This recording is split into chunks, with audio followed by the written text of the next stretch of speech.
we'll give you a minute to sit down. Although it's kind of informal, so that's fine.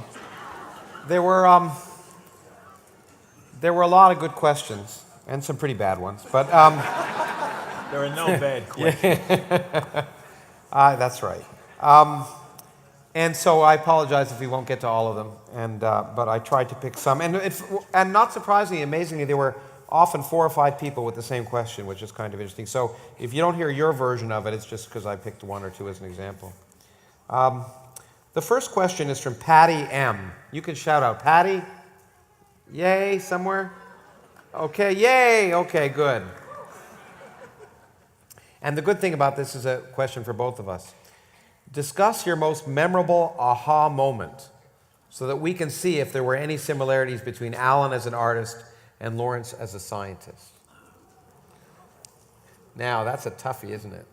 Okay, you go first. No, I'm just wondering if I can tell this to this audience. No, really, it's fine because other than try me. Yeah, no, because no one's going to tweet anything you say, so don't worry about it.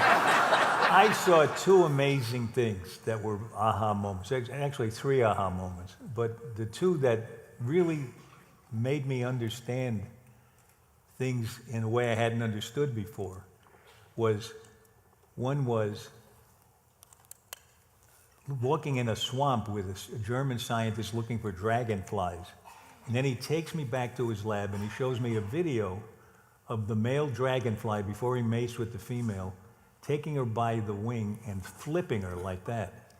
And he said they all did that. And he wondered what it was until he looked at an extreme slow motion and he saw the male flip her and I saw a white speck come out of the female, which was the sperm of the previous mating.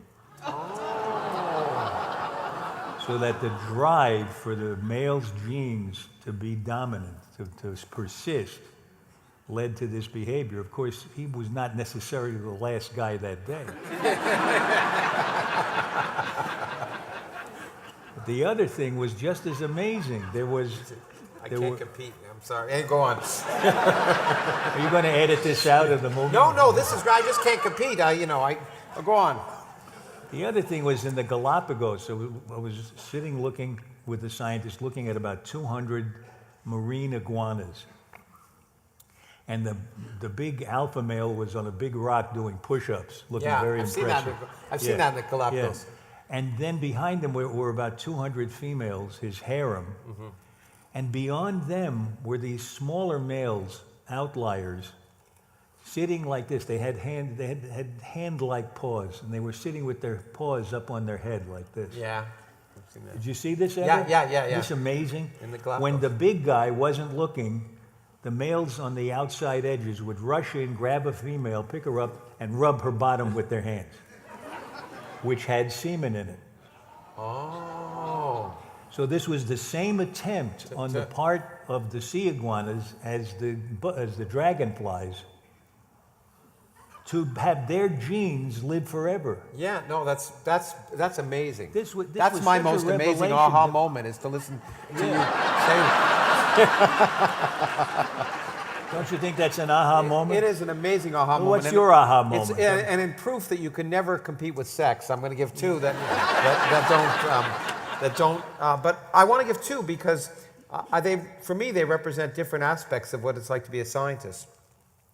One aha moment was when I was working, and there was a big problem in physics called the solar neutrino problem, which is the fact that there appeared to be these particles called neutrinos, which are amazing particles. You all know what neutrinos are. It is a little curse of knowledge going on. Yeah, no, but you should know what neutrinos are because you should be intimately Not familiar with. Not everybody knows. A lot of people know. But you should know. But you should be intimately familiar with neutrinos because. Make us understand. I'll tell you because the sun, the nuclear reactions powering the sun produce light and heat, but they produce neutrinos, and these neutrinos interact so weakly that they can go right through the Earth without even knowing it was there. And through us. And through us. And so every second of every day, 1,000 billion neutrinos are going through every square centimeter of your body. And during the day, they're coming down from above with the sun.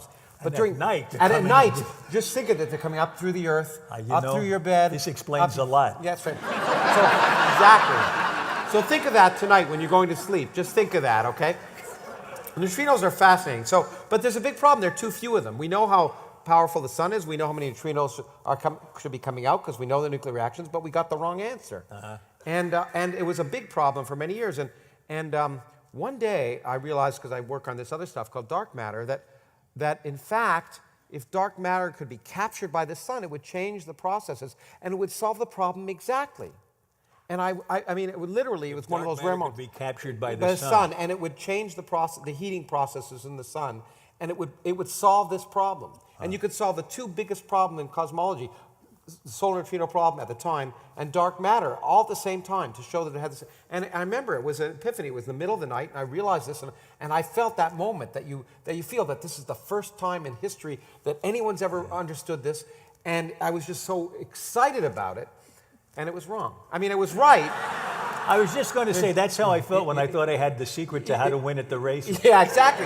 No, but the thing is, it wasn't wrong. All the mathematics worked out. It was right. It's just nature didn't adopt it. I mean, it was nature's problem, not mine. But I remember that thinking, you know, it's amazing because it just seems so beautiful. But once it was clear that nature didn't adopt it, I had to throw it out.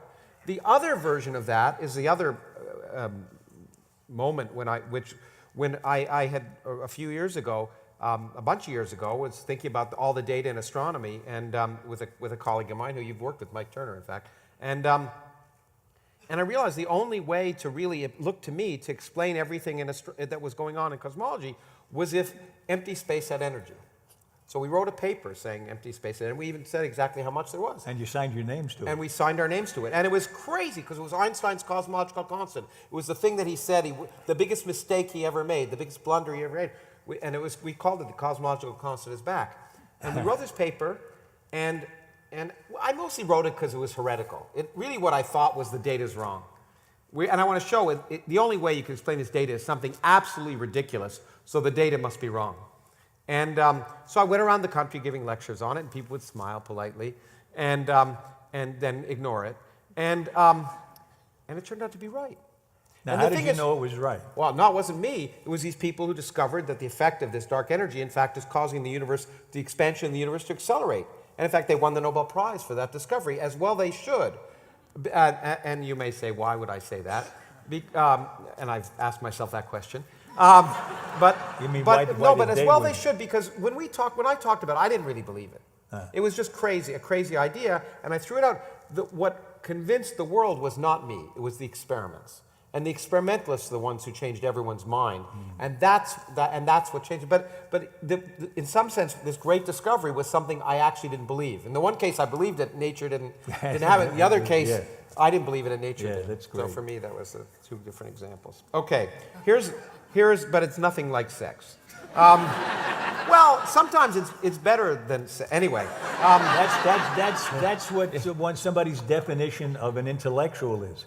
Somebody who's found something better than sex. There you go. No, but that aha experience. In fact, I used to work in science museums. Is orgasmic.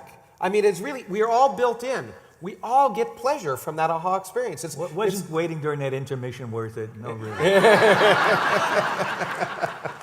Okay, speaking of weird things, here's a question from Neil Goldstein, which I couldn't resist asking you, and me, I guess. Oh, it's for me, but I'm going to ask you anyway. Okay. And then I'll give my answer. All right. It might be the same. From Neil Goldstein. Finish the analogy. The theory of relativity is to the cell phone as the Higgs boson is to... It's to something we'll find out in 100 years.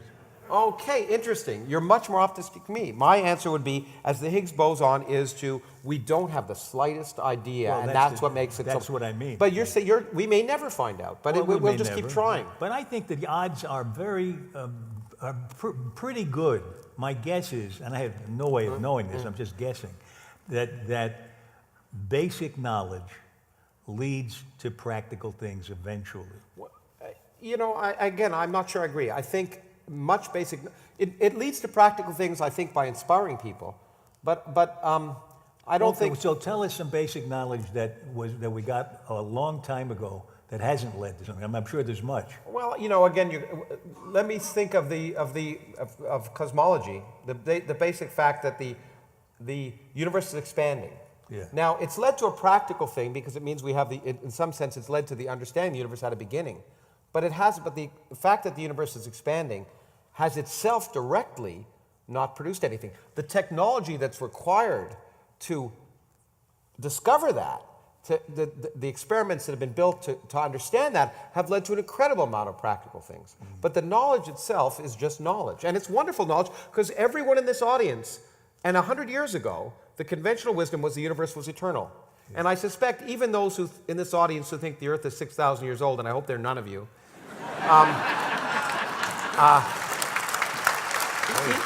even those people think that no one nowadays would say the universe has been eternal. It had a beginning. So we've changed the gestalt of human existence, but I don't think we've produced a better toaster. To argue against my own statement, probably, I'm just wondering, do you think plate tectonics, which is basic knowledge, do you think that will ever change anything practical? I mean, it might make some trips to Europe shorter. You know what? I want to, this is the wonder of science to me. Things are connected in an amazing way. Plate tectonics is actually, there's one of the most, it won a Nobel Prize for the discovery of this. Einstein had predicted, in fact, that there are these things called gravitational waves emitted when heavy objects are moving. And in fact, if you have a neutron star orbiting another neutron star, two heavy objects, then in fact, if they're far enough apart, the only way they can lose energy is by emitting gravitational waves in a way that Einstein could predict. Now, this guy named Joe Taylor and his student Hulst, what's his first name? Randall? Nobody What's his first cares. name? Hulst. Tell the story. Oh, anyway, doesn't matter. Well, you're right. Thank you. So they over 20 years, they managed to see something called a binary pulsar, which is basically neutron stars orbiting each other. And over 20 years, they measured the period of that system. And the period changes by a fraction of a fraction of a fraction of a second. Maybe, I forget what the number is, a millionth of a second, something like that a year, something like that. But they measured it very carefully. And then they said, is this what Einstein predicted? It turns out they had to know things incredibly accurately over 20 years, including the positions of the detectors and the position of the detectors around the sun. And in fact, you have to take into account things at such an accuracy that you have to worry about things like plate tectonics in order to get it right. Oh, you have to worry about tectonics. And they won the Nobel Prize because they have to take into account you have to take on this incredibly so there is a practical application. Well, not in the sense of making a better toaster, but in fact leading to this amazing discovery. Isn't that amazing? Yeah, and you bring up a really good point, I think. That when it's demanded that we have practical applications, it doesn't always have to be a toaster or Tang. Yeah. Tang is supposed to be one of the major things to come out of the space program, and nobody drinks it. No, but but actually, the particle physics community fell in a big problem, and I think scientists often feel they have to justify their research by the byproducts. Yeah. And it's a huge mistake. So people would be arguing we were building in this country a large collider, the superconducting super collider, which would have been built 20 years before the Large Hadron Collider in Europe. Yeah. And the U.S. Congress, in their immense wisdom, and they were, it's hard to imagine it's not hard to imagine that they were smarter than they are now, but they weren't very smart. They canceled the project because it cost too much. It was $5 billion, which is It's a rounding error. Now. Yeah, it's the air conditioning in Iraq war for a week or something like that. Now, what was I talking about there? Why was I? I don't know. I know you weren't talking about me. What was your question? What was your question again? I know there was a reason I brought it up. Something about. Oh yeah, something about so science. The scientific community was there was a big fight in Congress about whether this should be built. Yeah. And a lot of the particle physicists at the time tried to justify the collider by the benefits, because every time we build a big collider, like CERN, of course, the World Wide Web came from CERN. But that's not, if you justify something by saying these are the side benefits, then you're implicitly saying the thing you're doing isn't important. Yeah. And I think it's a real problem not to stand up and say, this is why we're doing it. Of course they're going to be. Anytime you push the limits of technology, there's going to be a benefit. The thing is, here's the nub of the problem, it seems to me. I forget who was testifying, or going to testify before Congress, a great scientist, and he said to a politician on the committee, You know, I don't know anything about politics, but I do know that everybody wakes up every day wondering how the universe began. And the politician said, "You're right, you don't know anything about politics." It's true, and in fact, it actually, you know, scientists communicating is incredibly important to talk to Congress, and we'll get to some of the questions about that, because one of the problems, and a bunch of the questions are about climate change, so we'll get to them in a second, is trying, if you're a scientist, often scientists talk to government as if the government should be interested in what the scientists are interested in. They're interested in a whole different set of questions. And if you're talking to the government expecting them to care about what you care about, you've lost. You've got to ask, you've got to say, why are they interested in this problem? Yeah. We'll talk about that. But first, we'll talk about TV and science. A number of people asked a question about pop culture embracing science, and how does pop culture play a role in communicating science? Greg and Vilkas both asked similar questions, but I'll read Vilkas's question. How do you feel about pop culture embracing science? And you think it? And Greg said, do you think pop culture can play a role in communicating science? And they both talked about the Big Bang Theory. I haven't really watched The Big Bang Theory. I'm sorry. You can just answer generally then. I happen to like The Big Bang Theory. Well, because you're on it. What do you mean? Well, I was there. Yeah, that's the reason. But they show good taste. But I just haven't watched it. There's I think a very good picture as a movie out now, and I think it's pretty accurate as far as the. I hope you don't say the movie I'm thinking about. Probably I will. What are you thinking about? If you're going to say Interstellar, I'm going to say ooh. Oh my God, no. Oh, good. Okay. Oh no. No. Please, Good. No, I'm thinking of The Imitation Game. Yes. Yeah, yes. Right? I mean, that's a very human story. It's poignant, and it just kills you what they did to that guy when he could be credited with ending the war. Yeah, and besides being credited with making the modern computer in many ways. Yeah, but except for a couple of shortcuts they took that I've heard from mathematicians, they were not bad on the science. And as long as you can be truthful to the science and tell a great human story, then popular culture is really advancing things, I think. But if you confirm stereotypes, or you do the worst of all stereotypes, the mad scientist, I don't think that's good. In fact, I was a judge at the Sundance Film Festival one year, believe it or not. And people say, why were you a judge? And I say, well, if I was Robert De Niro, you wouldn't be asking me that question. But the Sloan Foundation was actually funding a prize for not the best science movie, but the best movie that incorporated in the drama either science or a scientist, because they felt that if scientists were portrayed in a less stereotypical way in popular culture, then it would become more familiar and less intimidating. And so I was judging films at that point. But I think that by making science a human activity and showing that scientists are many different kinds of scientists, and particularly showing women as scientists on TV is what I didn't like. You can applaud. It's okay. But you know, one of the things I liked about the X-Files, and there's a lot I didn't like, is that the skeptical one was the woman, and the guy believed absolutely everything, and.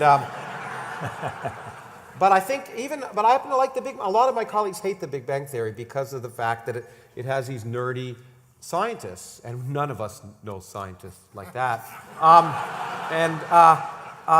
But you know, it's very clever, and there is science in it, and they're very likable. So I guess I don't personally have that revulsion. I think I happen to think it's such an intelligently written program, and the characters, for all their nerdiness, are in many ways endearing, and I think and they grow, and you get to see them as different. During the time of that series, you get to see different aspects of them as human beings. They started out. It's been on a while. Do we have any indication that young people or students are more inclined to go into science because you can be nerdy and get the girl next door or something? Well, they do get. In fact, the nerdy guy does get the beautiful girl next door, which is something really that we all boost aspire science to. a lot. Yeah, that's right. Okay, now let's go from that to a little more serious, because there's a few questions about about related to climate change from Kim and Ladon, and I'll read them both. Kim, well, let me read Ladon's first. Do you think poor communication from climate scientists is why some people don't believe in that climate change is real? Question mark. And another one who was obviously a climate scientist, I guess, said, I was told to teach global climate change without emotion. What do you suggest? Well, Go ahead.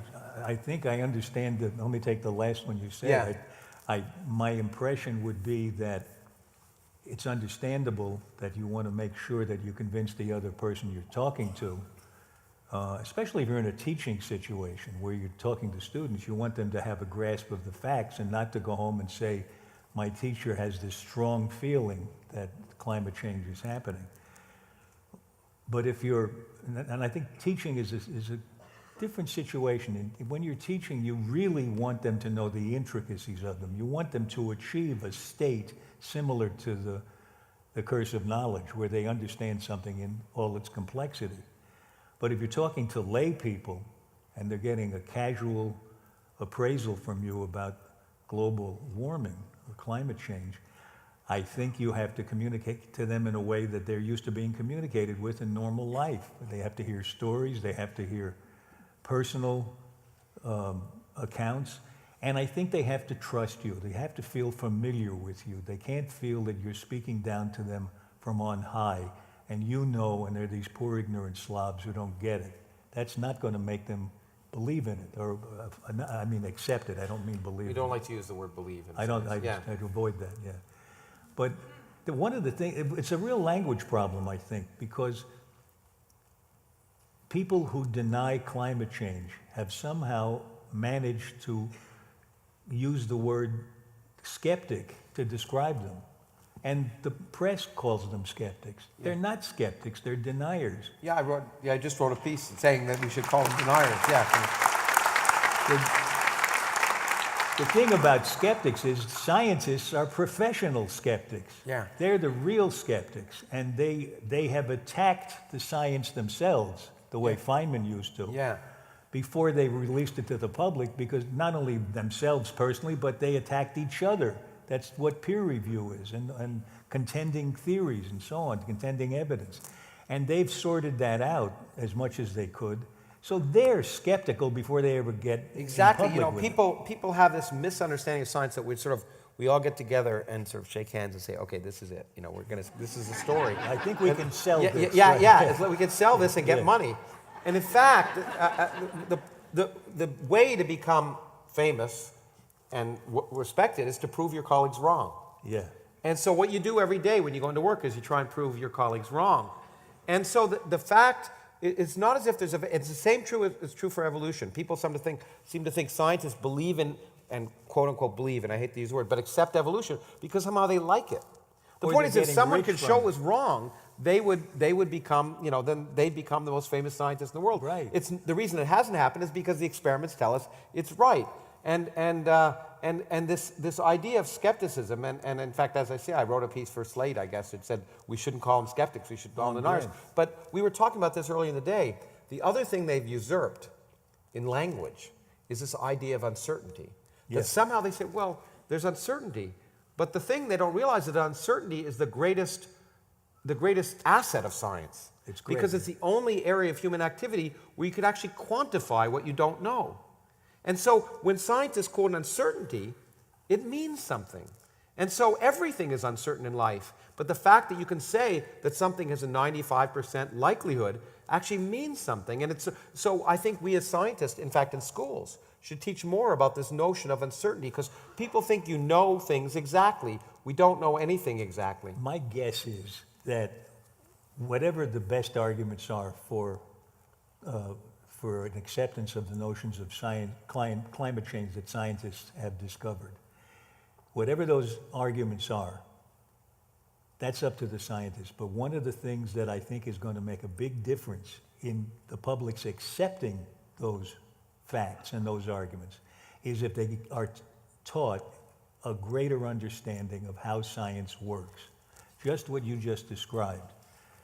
In addition to which they need to understand decision-making based on evidence. In fact, you know, in that way, I'm glad to hear you say it, because I was going to take exception with what you said earlier, which is sort of a distinction between the way you teach in the classroom and the public. I don't think we want to endow students with the detailed knowledge.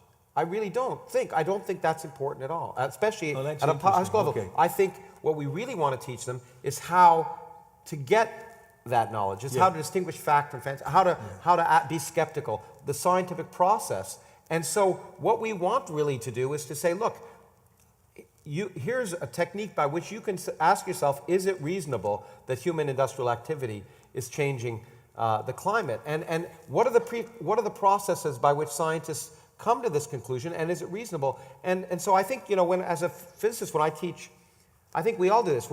High school teachers assume kids know nothing before they get into high school, and it's a reasonable approximation.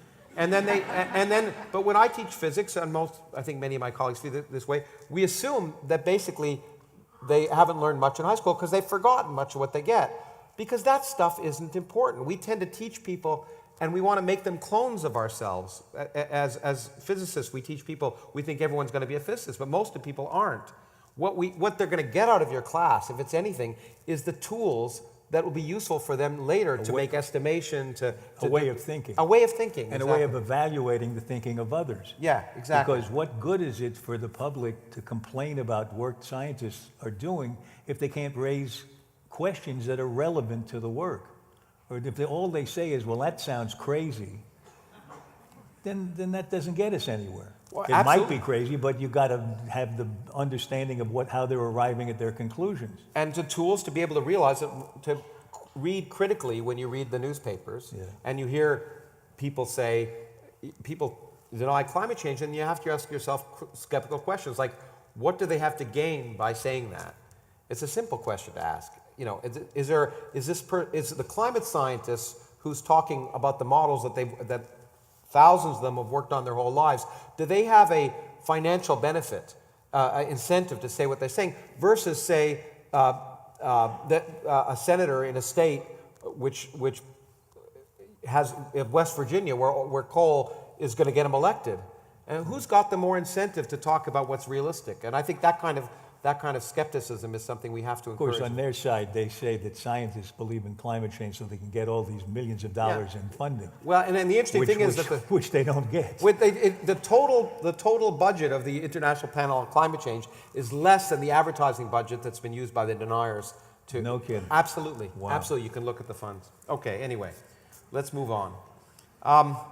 This is to me, but I think maybe we could talk about this as sort of No, I'll art just science. listen. That's good. Okay, good. Oh, yeah, okay. I don't think people want to hear you listen.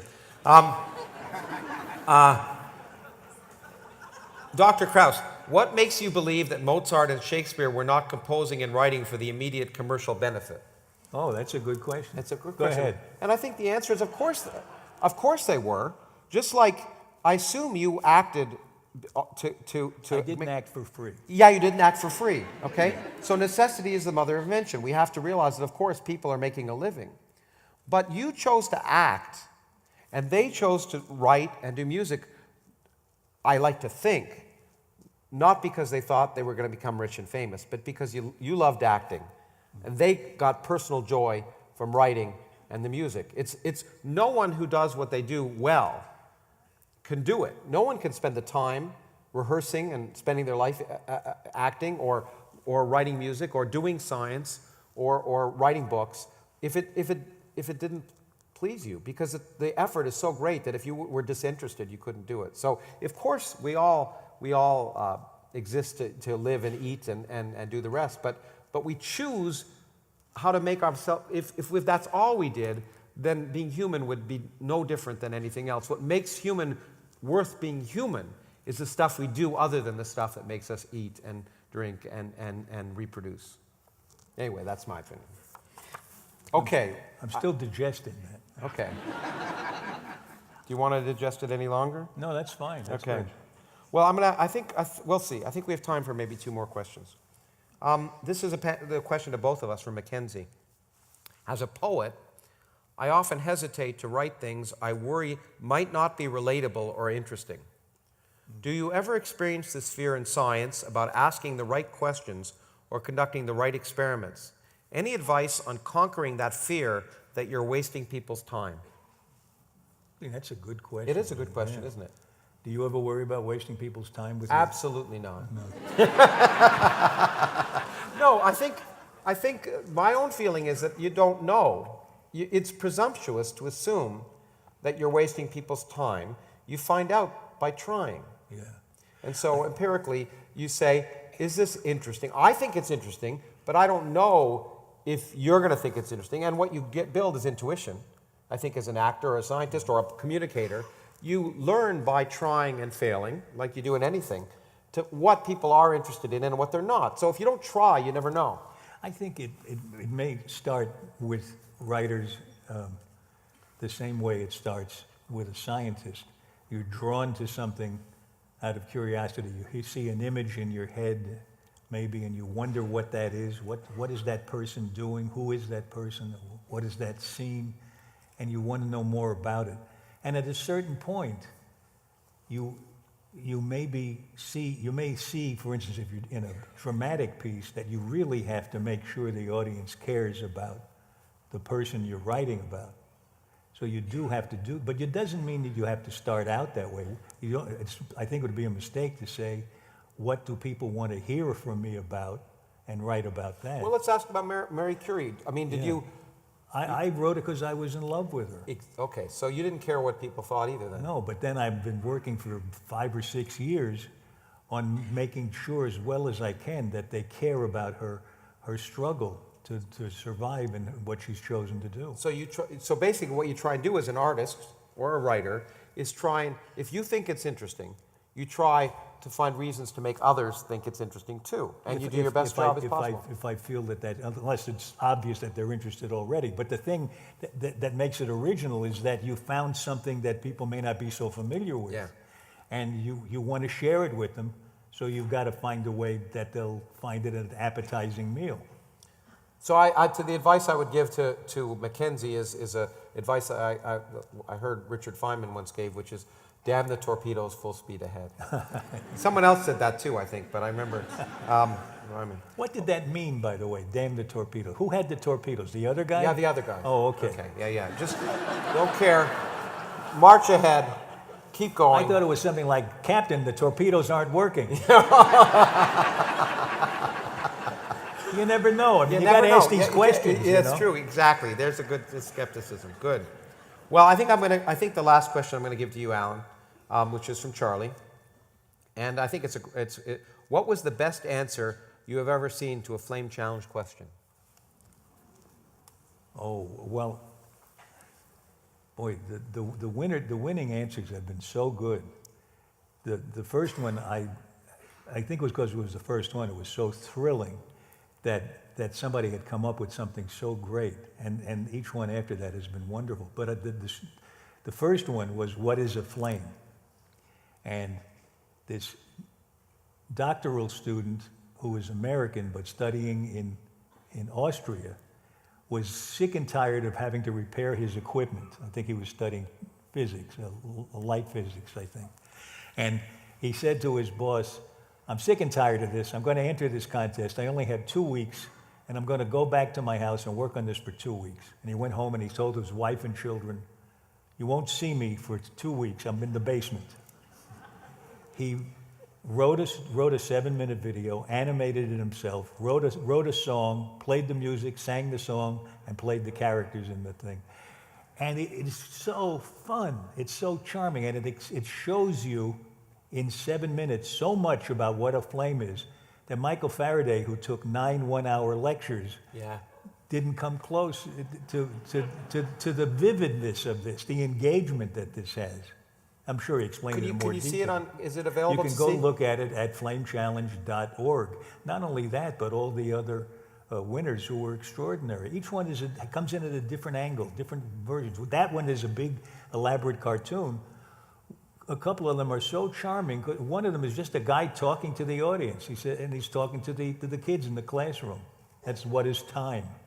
And the written ones are very engaging too. Well, I hope all of you will go to look at that. And I began the evening by saying, You were the only person in the world that everyone liked. Yes. And you said I was setting you up. But I think we've seen tonight why that's true. Thank you very much. Thank you.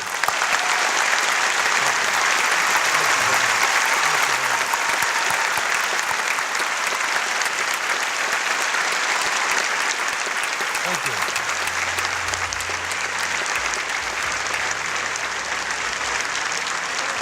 Alan, we're giving you a standing ovation. I know, thank you. Thank you. Hey, you want to get up here? Yeah, come on, get up.